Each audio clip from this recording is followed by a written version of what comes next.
रणधीर रमेश टिंगरे खानापूर आपल्या आगरीमाळ्यात शेती आहे आणि रघुनाथ अग्रोचे खतं आपण वापरल्यामुळे आपल्या ऊसाचे जाडे आणि पेरा आणि उंची आणि काळोखी आणि टकळा एक पानात आलं शोषणाची प्रक्रिया चांगली झाल्यामुळे ऊसाला पोषक असं अन्नद्रव्य मिळाल्यामुळे झाडाची जाड्या आणि पेराची लांबी भरपूर प्रमाणात झाली आणि त्याचा आपल्याला त्या खतापासून आपल्याला फायदा झालेला दिसून येत आहे. किती कांडे ऊस?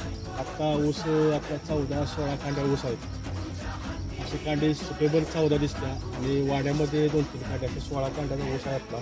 आता ऊस 5.5 महिने झालेले आहेत ऊसाला आणि अजून भरपूर जे वाढवलं 30 कांड्याच्या आसपास 31 आसपास झाली ऊस आपली गॅरंटी. आणि सगळ्यांनी रघुनाथ अग्रोचं खत वापरावं आणि त्याच्यापासून होणारे फायद्याचा लाभ घ्यावा.